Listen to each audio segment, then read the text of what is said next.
Well, that's interesting because my first question was going to kind of ask you about the life cycle of the Lot 20, or basically all the single malt in general. Like, how does it affect you? What's the schedule? Is there a particular time of year that you distill for that, or how does it how does it come to be? Uh, look at something like the whiskey as the the mortar that fills in all the gaps between the bricks. It's like whenever the bricks are the times of year when we have things that we have to do when they say they're ready. Things like pears, like raspberries, like green chili peppers. Those things we have to do right during the season, and then we have to be doing gin and vodkas all year long. So anytime we've got a break from any of those, that's when we start powering through as much whiskey as we can do. Right now, so we have 5 production stills. On the two 1,500 liter stills, we've got whiskey going right now. On the other 3, I'm distilling grappa. You're probably aware of all the things that a lot of the winemakers in Northern California are up against when it comes to smoke taint, and we're trying to help out. And we were talking about this before. We're all in this together, right? And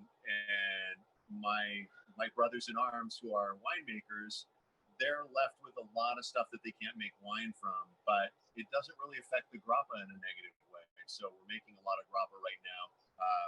But in between the times that we're doing those things that are very time sensitive, we're throwing down on whiskey. Back in the old days when we first started, we started making whiskey 24 years ago here at St. George Spirits. It was what I showed up here to do.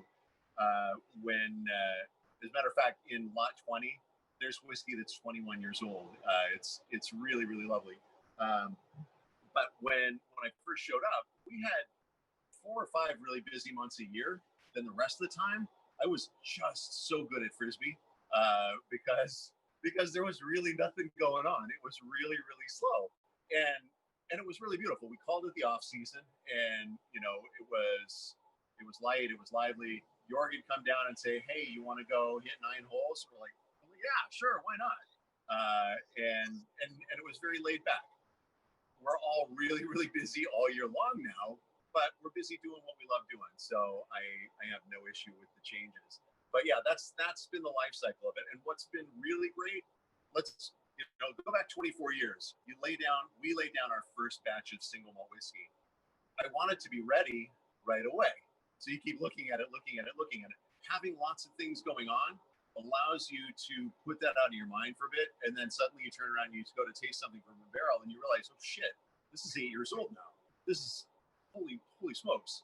I'm totally amazed by this. So keeping busy allows you to let your whiskey rest as long as it wants to.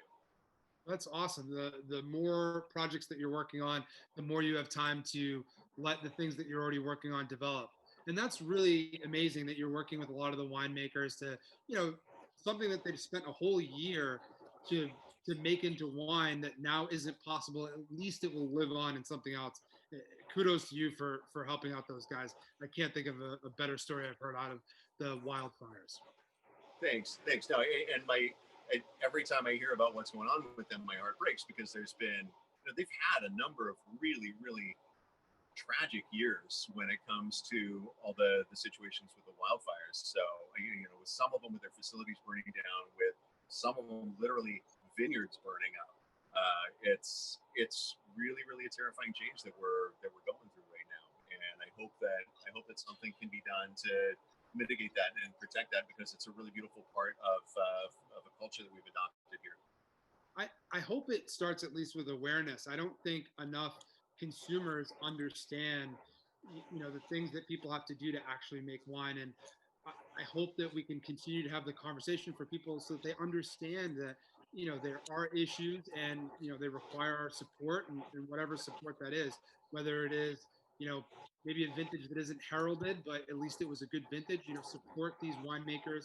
It's an agricultural product. We're trying to keep it domestic whenever possible.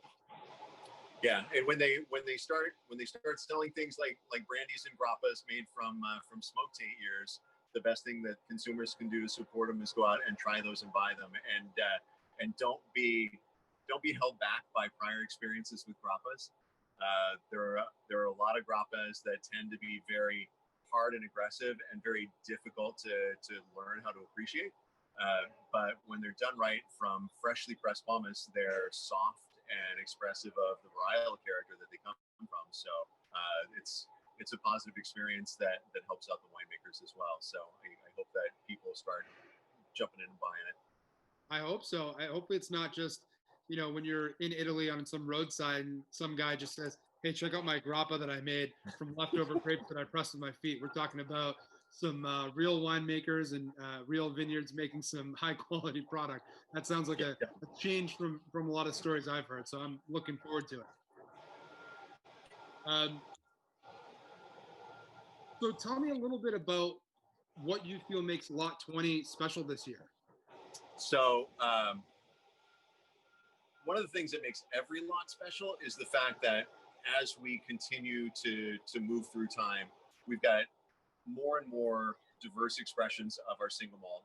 And by diverse expressions, it's the mash bill hasn't changed. That's always been 2-row pale, crystal malt, chocolate malt, black patent malt, and Bamberg malt, which is the smoke component that's smoked over alder and beechwood.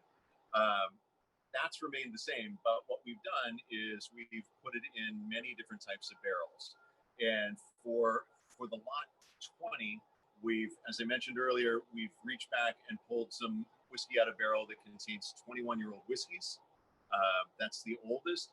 Average age, we're probably looking at about 10 years old on this. The youngest barrel being 4.5. We always like to include 1 or 2 barrels at that age because of the fact that it brings in this really beautiful fruit character, and that is part of our signature as St. George Single Malt is a fruit-driven aroma and flavor. On the nose, with the Lot 20, I get some really lovely stone fruit notes. I get some beeswax, almost like honey, but rounder and more fatty. Those contributions, both the stone fruit and the beeswax, come from one of the barrels that we've relied on very heavily for Lot 20, and that's a California Sauterne style wine.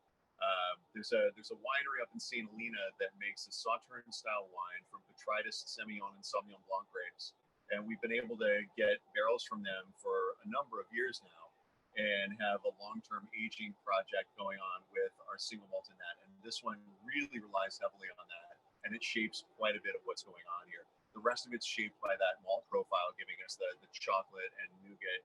There's some really beautiful milk chocolate going on here, and it's a very soft, elegant expression of what a whiskey can be.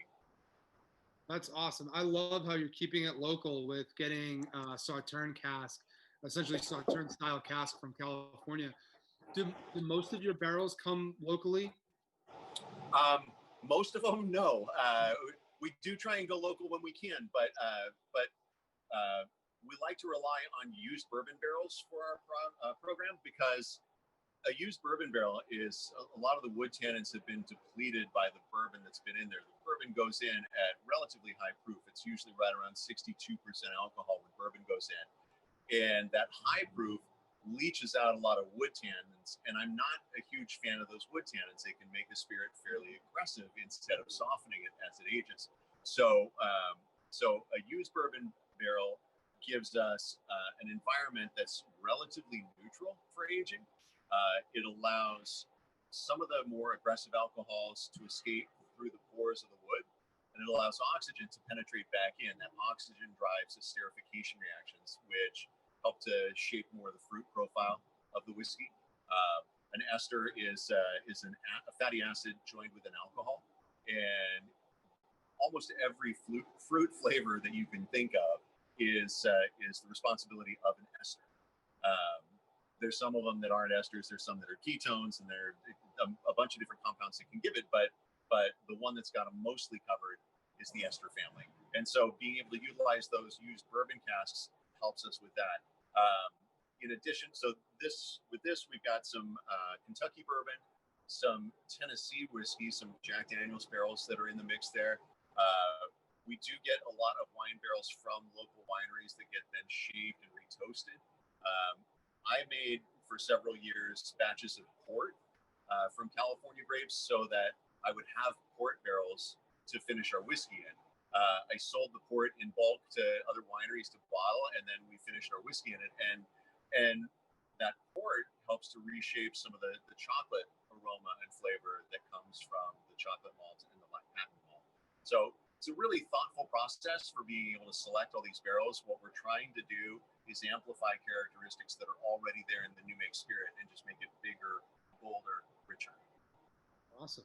So I'm getting my lot 20 tomorrow. So I'm going to crack open some as soon as I get home. So my question to you is, I'm going to toast you right now. I love it.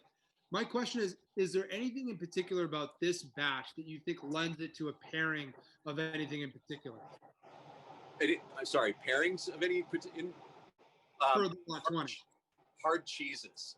Okay. A really good Parmesan would be fantastic with this. Anything in the Gouda family would be really, really great. And so hard, intense cheeses with this, lovely. And I'd even go the other direction with a soft, like a blue cheese with this as well. I'd probably also try it with something like a pecan pie. Okay. All right. I like that for Thanksgiving. I tend to go more in the after dinner direction with this whiskey, as you can tell. It makes sense to me. Yeah. The other question I wanted to ask you was, you answered all these great questions for us for our blog. Really excited about that. I wanted to expand on one of them, was your whiskeys that you like that aren't obviously your own. And you mentioned Rittenhouse Rye as well as Lagavulin. And yeah. Are there any plans in the future to maybe make something that's a high rye content or perhaps the more peated whiskey? Yes on one, no on two. We've made some 100% ryes here that I think are really, really good. It's just a matter now of trying to figure out where during our production schedule we fit in making larger batches of that. I'll try and get a sample of that to you through Brian. It was something that I did just for shits and giggles. It was somebody said, "Hey, we've got several tons of rye growing up on Mount Shasta, which is northern part of California, extreme north, and it was all organic stuff." And I'm like, "Sure, let's see what it does."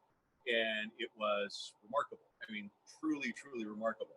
And that was probably 8 years ago that I made that.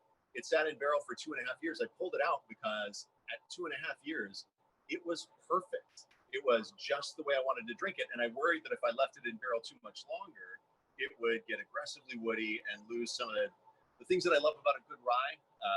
Cherry cola, bright spices, a little bit of sweetness. It was all there. And if it stayed in longer, it would just become an oak bomb. And I'm not about that. So yes, that's something that we will definitely be doing more of. If you ever make it out here, we can drink some together, but I'll make sure that I get a little sample bottle out through Brian to you. On peat smoked, I do want to play around with it. We tried 24 years ago when we were first making whiskey. And when we did, everything we made smelled and tasted like somebody else's product. And in a world where you're trying to be an individual and trying to find a way to stake out your own unique spot on a shelf, I don't want somebody to say, "Oh, well, this is like," even if they said this is like Lagavulin, but it's local. That's not really a compelling argument. It's got to be a different, unique point of view. I'll probably make some just again for personal satisfaction, just to see what it does and see if we can rise to the challenge of making something that is a peat smoked whiskey that is different enough from everything else that's out there that it makes sense to put it out. But in the meantime, it'll be another one of those things that we'll just have here in the house that when you come and visit, we'll share it with you. I will tell you that California and specifically you are one of the tops on my list of first places I'll go when it's acceptable to travel again. I got to go see Peter Stoltman out in Lompoc County, and I'll definitely be coming to see you. Please do. Our door is always open. And I'm still looking forward to making good on my trip out there that was planned at the very beginning of this. so disappointed. I could taste the food and the cocktails over at number 9, and I was looking forward to coming and seeing you, but goddamn virus got in the way. Whatever. Hopefully we'll get it, situated as soon as possible. We'll get you out here. We'll get me out there, and we'll get back to business as usual. I can't wait. Awesome. I can't thank you enough for taking the time to talk to us today. I'm sure My pleasure. All our customers are really excited. I can't wait to share Lot 20 with the world. I can't wait. I hope you enjoy it as much as I do. I'm sure I will. Thank you again. Yeah.